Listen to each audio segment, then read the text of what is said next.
श्री राम जय राम श्री राम जय जय राम। गिरि कानन जहाँ तहाँ भरपूरी, रहे निज निज अनेक रुचि रूरी। यह सब रुचिर चरित में भाषा, अब सो सुनहु जो बीच ही राखा। अवधपुरी रघुकुल मन राऊ, वेद विदित तहि दशरथ नाऊ। धर्म धुरंधर गुण निधि ज्ञानी, हृदय भगति मति सारंग पानी। कौसल्यादि नारी प्रिय, सब आचरण पुनीत। पति अनुकूल प्रेम दृढ़, हरिपद कमल विनीत। वे वानर पर्वतों और जंगलों में जहां तहां अपनी अपनी सुंदर सेना बनाकर भरपूर छा गए। यह सब सुंदर चरित्र मैंने कहा। अब वह चरित्र सुनो जिसे बीच में ही छोड़ दिया गया था। अवधपुरी में रघुकुल शिरोमणि दशरथ नाम के राजा हुए, जिनका नाम वेदों में विख्यात है। वे धर्म धुरंधर, गुणों के भंडार और ज्ञानी थे। उनके हृदय में शार्ंग धनुष धारण करने वाले भगवान की भक्ति थी और उनकी बुद्धि भी उन्हीं में लगी रहती थी। उनकी कौशल्य आदि प्रिय रानियां सभी पवित्र आचरण वाली थीं। वे बड़ी विनीत और पति के अनुकूल चलने वाली थीं और श्री हरि के चरण कमलों में उनका दृढ़ प्रेम था। एक बार भूपति मन माही, भय गलानी मोरे सुत नाही। गुर ग्रह गयौ तुरत महिपाला, चरण लागे करि विनय विशाला। निज दुख सुख सब गुरहि सुनायौ, कहि वशिष्ठ बहुविधि समझायौ। धरहु धीर होई हहि सुतचारी, त्रिभुवन विदित भगत भयहारी।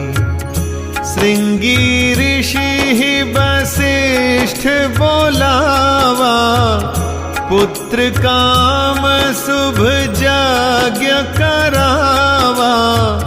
भगति सहित मुनि आहुति दीन्हे, प्रगटे अग्नि चरु कर लीन्हे।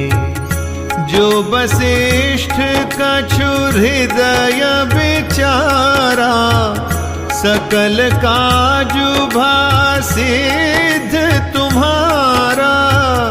यह हवि बाँटि देहु नृप जाई, जथा जोग जेहि भाग बनाई। तब अदृश्य भय पावक, सकल सबहि समुझाई। परमानंद मगन नृप, हर्षन हृदय समाई। एक बार राजा के मन में बड़ी ग्लानि हुई कि मेरे पुत्र नहीं है। राजा तुरंत ही गुरु के घर गए और चरणों में प्रणाम कर बहुत विनय की। राजा ने अपना सारा सुख दुख गुरु को सुनाया।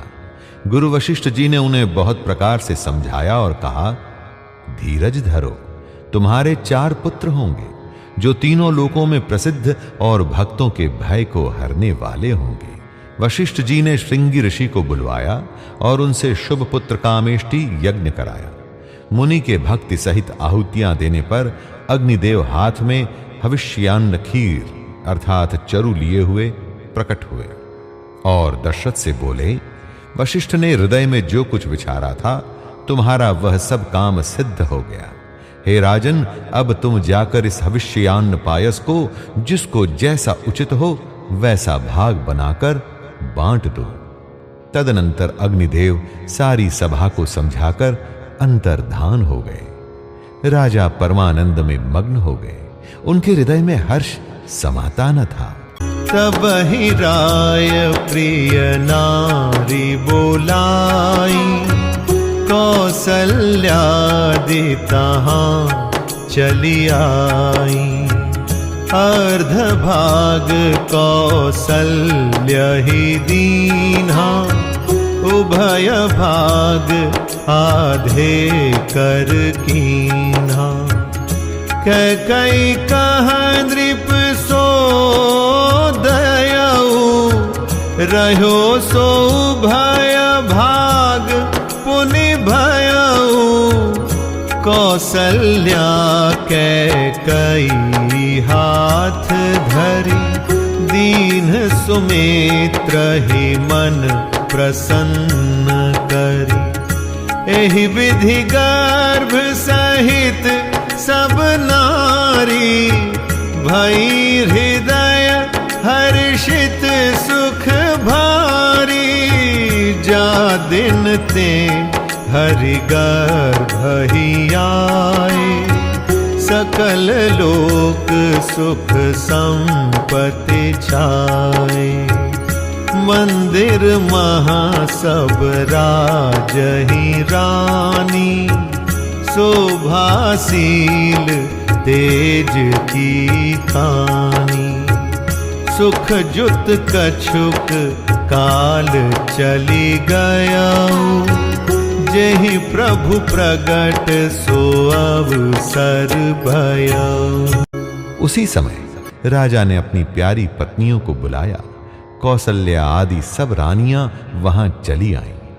राजा ने पायस का आधा भाग कौसल्या को दिया और शेष आधे के 2 भाग किए। वह उनमें से 1 भाग राजा ने कैकई को दिया। शेष जो बच रहा उसके फिर 2 भाग हुए और राजा ने उनको कौसल्या और कैकई के हाथ पर रखकर, अर्थात उनकी अनुमति लेकर और इस प्रकार उनका मन प्रसन्न करके सुमित्रा को दिया। इस प्रकार सब स्त्रियां गर्भवती हुई। वे हृदय में बहुत हर्षित हुई। उन्हें बड़ा सुख मिला। जिस दिन से श्री हरि लीला से ही गर्भ में आए, सब लोकों में सुख और संपत्ति छा गई। शोभा, शील और तेज की खान सब रानियां महल में सुशोभित हुई। इस प्रकार कुछ समय सुखपूर्वक बीता और वह अवसर आ गया जिसमें प्रभु को प्रकट होना था।